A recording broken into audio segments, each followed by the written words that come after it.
Good morning, everyone. Just wanted to share with you that we are at Hamptons Summer RV Park in West Virginia.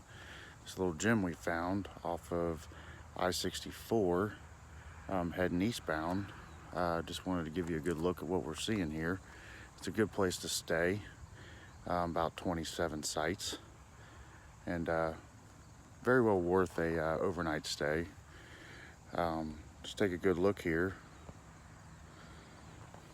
and you can definitely see the views.